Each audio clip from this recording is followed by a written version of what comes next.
Hi, this is Luis Souza from rawveganpower.com, and here today we have a very special guest, Natalia KW, and she is a shaman, ceremonialist, and transformational healer. And here we are in his website where she has her books as well. She thinks that raw vegan diet helps to improve your intuition and your spiritual connection as well. So we have three books, very interesting books, which are in Amazon too. Pure Pleasures, Cupcake Heaven, and Raw Food Juice Bar. And she has also another book, just launched now in 2013, Breakfast Makeover. And this is a free book. So if you want to pick this book, you will get it for free. And so I will change here to my face and welcome you, Natalia. Thank you so much for having me. I'm so happy to be here today. Happy to have you here. Thank you. Natalia, I would like you to tell our audience here about your story and how you got into the raw vegan diet, and then as being a shaman as well, as you are right now. Sure, absolutely. Happy to share.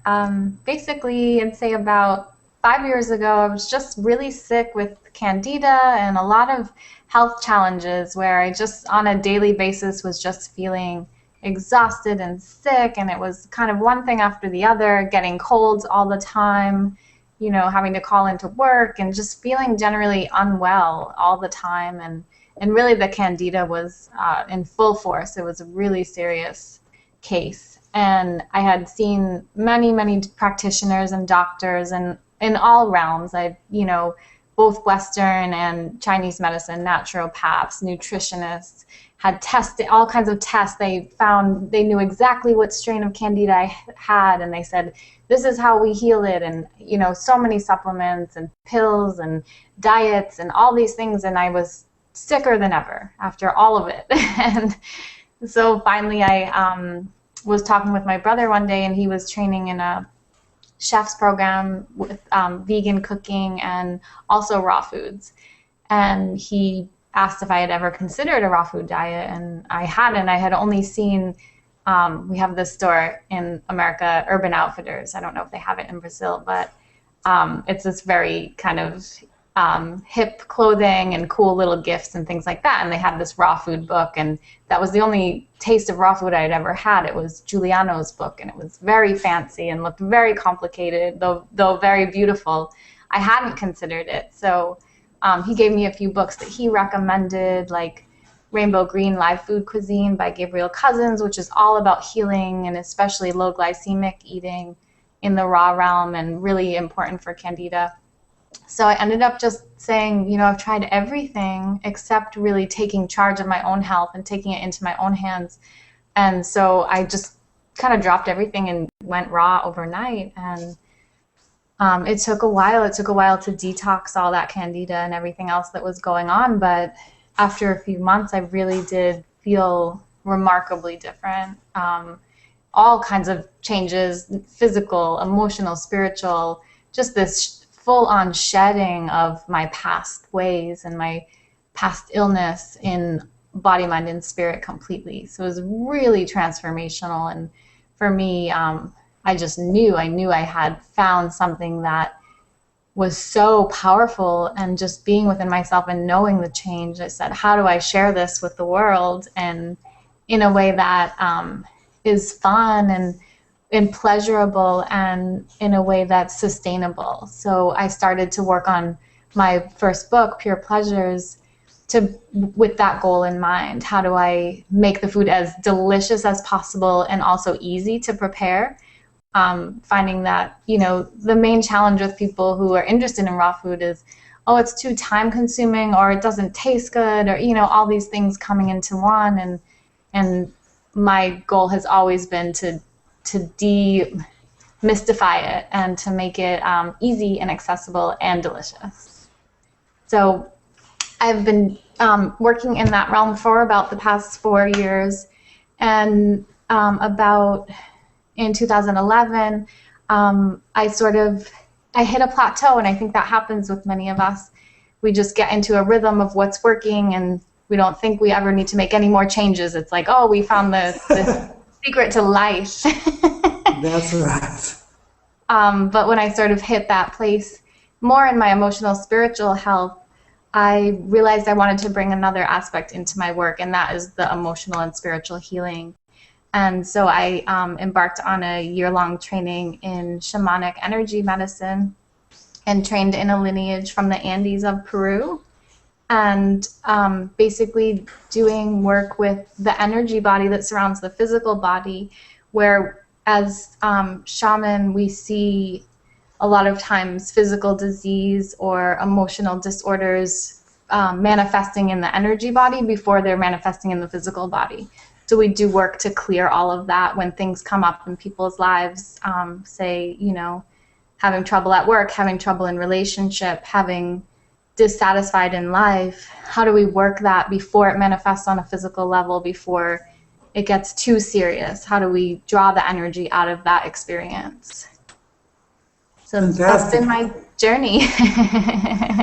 And I love to know that you learned the shamanic techniques in Peru. It's very interesting. Because there is a book, Celestine Prophecy. Oh, beautiful, yes. That tells about this kind of experiences in Peru.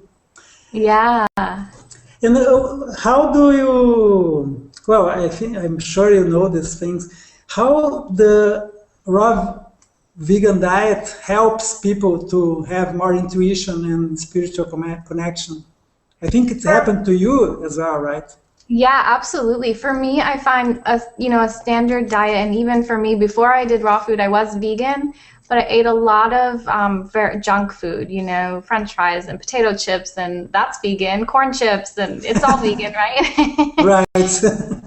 That food to me is very numbing emotionally and very clogging to the system. So not just the body, but to the energy body as well. To me, that these things, when our digestion is moving slower, all of our energy is in our digestion. I find this has been my experience. So when my digestion is moving slower, I don't feel as connected spiritually. I don't feel the vibration of the foods. When we're eating all this fresh, alive food, fruits and vegetables, and things that have been sprouted or fermented foods that have life in them, I feel more alive, and I feel energetically and vibrationally more connected. So, just when I'm eating in that way and going out for a walk, just kind of being really clear and noticing more around me in the spirit world, noticing more around me in nature.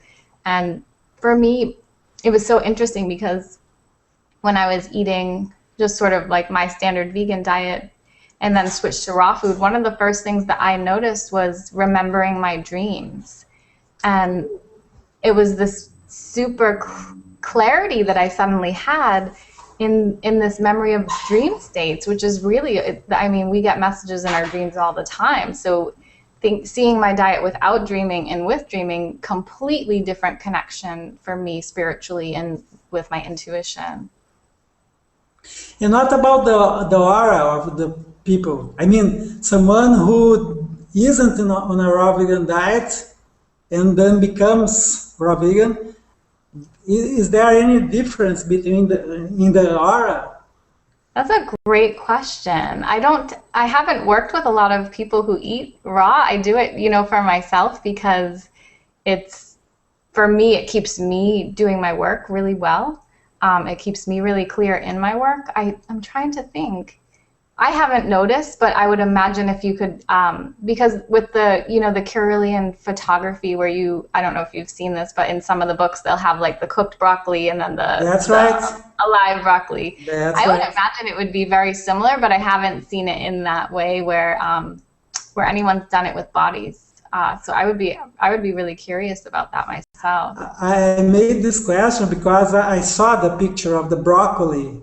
Yeah. It is fresh and has energy. You see it, and I was wondering, wow, maybe this happens with people as well. If you don't eat cooked food that has no energy, and you wouldn't be able to see the energy in the Kirlian map, then it should happen to people as well, right? I bet we need to look into that.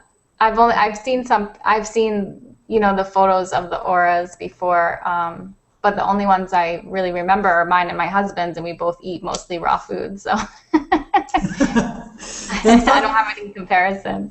And talking about the raw vegan diet itself, you have two books about juices, and the other ones are other kind of foods.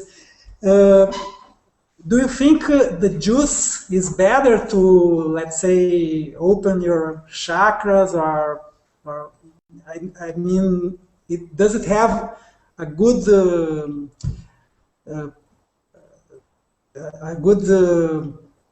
impression in all your energetic body? So I would say, like, whenever you're, juicing or doing smoothies, you're doing something for your body where it's very easy for you to digest. It doesn't have all that concentrated fiber or protein or anything that your body has to break down. And that really opens up spiritual connection, like we were talking about before, when your body's not focusing on digestion so much. Which is why people, spiritual people, over time and time for I don't know, thousands, millions of years, however long, fasting has been so crucial to spiritual people. Thinking about like going on vision quests where you're not eating, or maybe just water fasting or things like that, when you're looking for information, spiritual information, and looking to receive some sort of inspiration, that a lot of times people are fasting. So I think absolutely that doing juices, say for breakfast or something like that, that you're keeping yourself in that really clear, clean state where you can be really inspired. And I think periodic fasting too, if that's something that works for your body, it is cool to experiment with. Whenever I've done it, I feel really productive, really clear, really like just a lot of connection and information coming through. Great.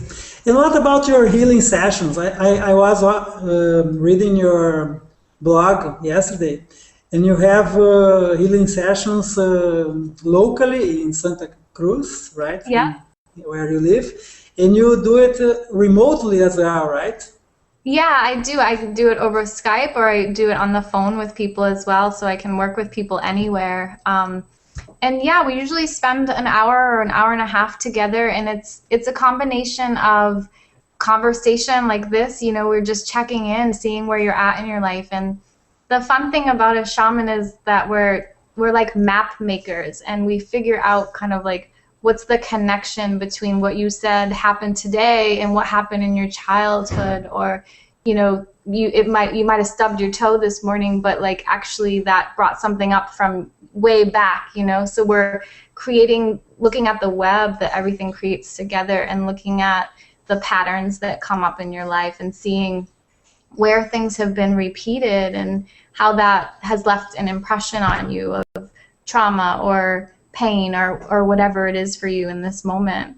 So once we kind of figure out through conversation what's the main thing that's really challenging you at the moment, then we do the energy piece. So whether you're in my office or if you're at home and I'm on the phone with you, I have the client lay down and just do a lot of work with the energy body, clearing out the chakras that are affected by the issue that we talked about, seeing if there's any stagnation in the energy field that's causing physical pain or something like that, how we can move it, how we can make the energy body healthy again. And all kinds of things. I do a bit of journeying sometimes if someone's had some real trauma. There's a technique called soul retrieval, and it basically brings back to life parts of you that have been pushed in the background, that through pain or trauma, parts of you that just weren't feeling safe to be at the surface anymore. Fantastic. I love to hear and learn these things. because I'm not an expert as you, right? It was very interesting work. I love that book as well. In that book, there is the energy, and I love this. Well, and what about your ceremonies? Because you make ceremonies as well. They are in groups of how many people? How does it work? Yeah, I've done all kinds of things. Sometimes it's just for me, and sometimes I've done weddings or, group events, group ceremony. But basically, I just love bringing a sacred element to any event that I participate in. So, we just had here, we just stepped into spring. We had the spring equinox. So even just a little, for me, I just set out some flowers and some flower petals and some stones and just created a little mandala just with my intentions for the season, like what seeds do I want to plant for my own life? What am I manifesting at the moment? What am I calling into my life? And just create something really beautiful for that. To take it out of the everyday element where it's like, oh, I'm on the computer and I could just type up my intentions, or I could, jot them down in a notebook, and that's cool. But for me, I take it to this really different level, this sacred level, where I can bring beauty and just sweetness to it, just this really real sweetness. So sometimes I'll do them outdoors in groups, and we'll do, in the tradition that I work, they do so much with ceremony, and the main ceremony that they do is called the despacho. And it's basically a prayer bundle, and they have all different pieces that have every piece has a specific meaning. So you start with a white piece of paper, and then they'll put coca leaves that they blow their prayers into and build that up in the bundle. They'll use flowers. They'll use chocolate, because chocolate is like the most delicious offering you can give back to the earth, and cotton for the clouds in the sky, and sparkly stars for the stars. And there's something for everything, but it's always this deep gratitude and offering to the earth, that basically, if something in our lives is out of balance, we are out of this right relationship with the universe. So how do we bring that back into balance? And we do these prayer ceremonies, and we make it as an offering that we feed to the earth. So we either burn it, or we bury it, or we put it in water. And it's just really bringing things out of the ordinary every day to this really sweet and sacred level of co-creating with all the energies of the earth and the universe. Fantastic. Well, last question, Natalia. Yes. I make this question to all my guests. How would you define the power that you get from being a raw vegan? Oh, great question. One sentence. One sentence? Yeah, it can be a long one, no problem. One long run-on sentence. I totally can. I can bring that into a sentence. And for me, I feel unstoppable, really. I feel unstoppable in my health. I feel really strong and powerful immune system. I don't worry about getting sick. I feel powerful in my spiritual practice, and in my emotional state. I feel that the healthy, alive foods keep me feeling healthy and alive and happy. So it's just unstoppable. Unstoppable. One word. Yeah, one word. You synthesize it very well in one word. I like that. Love it. Okay, Natalia, thanks so much for coming here. And I hope we are in touch, because I love it talking to you now, and I'm sure that I will love it again. Well, and you who is watching our video here, go to nataliakw.com, which is Natalia's site and blog. There you can find all her books, and it's something really amazing what you'll find. And if you want to make a shamanic healing session, you can hire her as well. Thank you, Natalia, again. Thank you. See you. Bye-bye. Bye.